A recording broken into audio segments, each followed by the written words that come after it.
like from a personal standpoint, kind of watching all this stuff going on and then getting out of coaching and thinking, oh my gosh, what am I going to do? I'm just a coach. What am I qualified for? And it was really my wife who said, what's your like the most favorite thing about coaching? Mm-hmm. And, certainly like game night, X's and O's, those kind of things are all fun, but it was the relationships that we got to build with players. I mean, that's really what it's all about to me. And I feel like that was what drove me to stay in coaching for so long and kind of suffer from overload and burnout in coaching. And so I went back to school, and that, eventually I got my LPC. But then, life takes some funny turns, and then finally just decided, okay, let's go back to this idea that I had a long time ago where the need outweighs the availability. You're available. Mm-hmm. What are you doing? Why are you wasting time? Bet on yourself. Just go do this thing. Open up an office and just see what happens. To do what we do at Mindset, we call ourselves a multidisciplinary clinic where we treat people from all ages, but we're really just trying to help people get on that road. Mm-hmm. and head in the right direction. And what are some of those things? I'm glad you segued there for me. What are some of those things at Mindset Counseling that you guys specifically kind of try to hone in on? How are those things coming along? Are you implementing them? And what are some of the results that you're seeing? Yeah, so phase one, I guess, as far as our development was to make sure we have clinicians on our team that can do a variety of things or that want to see a variety of clients. If we all saw the same age group and all used the same methods and all wanted to treat the same disorders, then we're going to limit ourselves, but we're also going to keep people away. And that's an okay thing to do, to be experts in a certain thing, certain age group, certain strategy, certain disorder. That's great. But that's not what I wanted to do. I wanted to be more inclusive and hope, like when someone calls, we hope that it's not the insurance that you have to match you to the clinician. When you call, I have the clinician that is an expert for what you need. So far so good. We've got some full-time clinicians that have a variety of expertise, which is what we were looking for. Our next step is to find a psychiatric nurse practitioner so we can start offering medication management so that when someone comes in the door, we will all be part of the treatment team and we will all be part of coordination of services for the entire person. Versus what happens now is we have to, they're getting medication from the primary care. It's hard for us to coordinate. We're not quite sure if we agree with what the primary care is doing. Neither is the patient. So we want to be able to do all that within our walls. And I say this, and I want to be careful how I say it, but I'm just going to really just say it. This is not a disease for us. All right? We have to be very careful. Mental health is a struggle, right? We all can struggle. But it is not this sentence that you are of some sort of backpack of bricks that you are now destined to carry forever and cannot get rid of. Right? It is an ongoing process for everyone. And it doesn't matter, like anxiety, for example. Anxiety gets a bad rap, right? I think.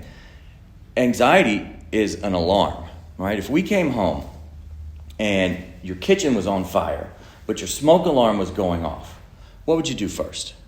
Take care of the fire. Right.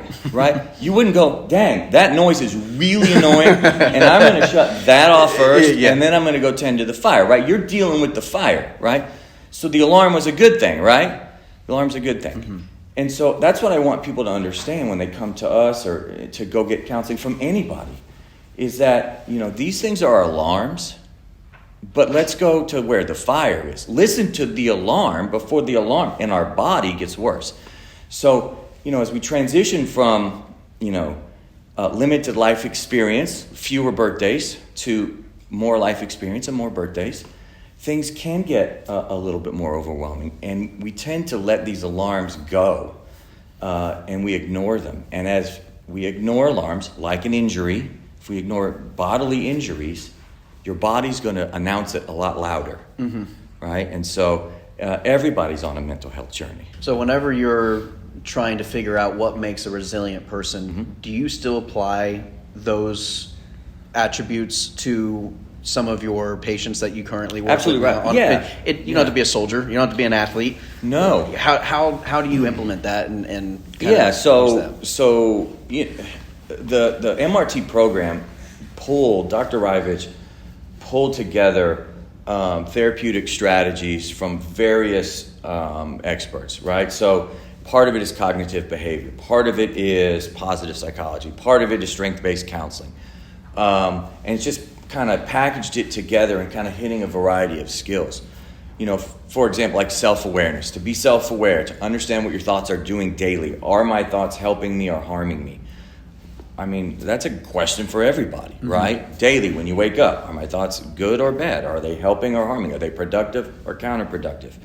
What are my emotions with this thought? What are my reactions to having this thought, right? Can I self-regulate? Optimism. These are all parts of MRT, but these are all things that everybody can. So yes, in counseling, if I'm working with someone and we're using cognitive behavior therapy, it looks like MRT work, but cognitive behavior comes way before MRT work. I do get anxious still. And one of the things that gets me out of it, and in those moments, I can't help but think I really wish I was a turtle. I really just want to go in my shell and just eliminate everybody and just kind of hide for a while. I want to escape. That's that flight response happening in the moment, right? That's the prime moment for me to utilize a strategy that I call the power of 3 questions. I force myself to find somebody in that room and ask them 3 questions. Doesn't matter what the 3 questions are. Typically it's like, how are you doing? Hey, how are you? What do you do for a living? If I don't know them, just start a conversation. Force it. Listen to the answer. Force myself to listen to the answer. And then ask an appropriate follow-up question. That's question 2. Let them answer again. And then you ask a third follow-up question. So what that's doing is it's activating what's called your attunement system. So if I ask those 3 questions, if I really engage somebody, that attunement system gets cranked up, because in order for me to ask an appropriate follow-up question, I have to listen, right? I'm not just here. I'm listening. I'm engaged. I'm connecting. And I'm listening for tone. It's like you're framing it in your own context. So you're in tune with another person. Well, by doing that, you're actually getting in tune with your own system. And that's the key component in empathy.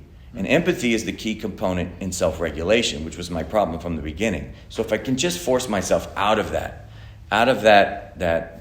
need to run, and I start at just ask questions. Just if I could just say I'm good at asking questions, then I can get myself out of that. I can feel good. And you know what I also did? I made that person feel comfortable.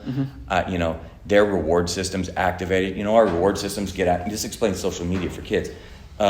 Reward system produces the same amount of dopamine as chocolate and getting a trophy and having sex.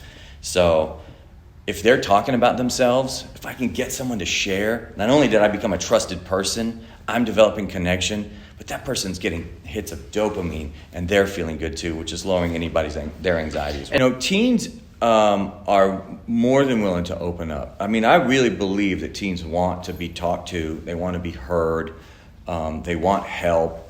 All the teens that we've worked with thus far, and all the teens I've ever worked with, they're very receptive. I've not met one teenager that really just shuts down.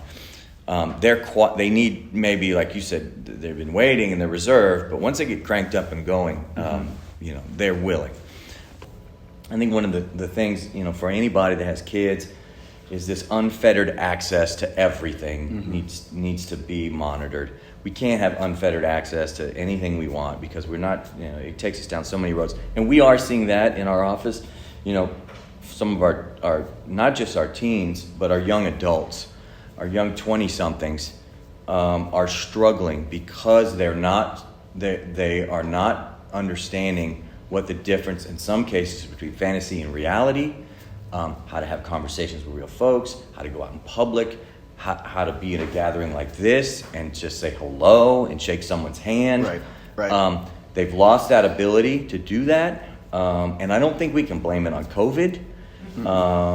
I think that COVID made it worse maybe, but COVID made it okay to do it. Maybe it's a good excuse to not have to be around others. But that was happening already. And so we see a lot of that in our office now. So we have to be very careful how we approach it. Write the word balance on a piece of paper and take a big black marker and put a line through it. It's impossible. You, me, nobody is going to achieve balance. If balance was the possibility, there's 168 hours in a week. That means you would do 84 at home and 84 at work. But 84 and 84, that's equal. That's balance on a scale. Do you want that? Where does sleep come from? Right? You've got to steal sleep from one of those two piles of 84. It's impossible. And it's unrealistic. And if expectations are just resentments waiting to happen, if you have the expectation for balance, you might as well just go straight to resentment. That's what I learned. So what I learned was to eliminate balance and strive for harmony. If I can strive for some sort of harmony, some sort of agreement where both my wife and my kids and myself are happy with this agreement, then I'm harmonizing, then I'm okay. So let's not devalue that passion we have inside of us because I'm searching for some sort of resolution to my conflict. So how do I make myself happier? One, I try to improve my relationship with my spouse 1% every day. I'm not asking for 100% because that's also unrealistic and it puts too much pressure on everybody. 1%. How am I going to connect with my spouse every day? And then how am I going to appreciate her every day? So instead of looking at her through these glasses of you work too much, I'm upset that your job required, like she got home at 9:30 last night, from where she's at. Instead of looking at through those goggles and being upset, look through goggles of appreciation, right? What do I appreciate about her first? That softens any resentment that ever tried to bubble up.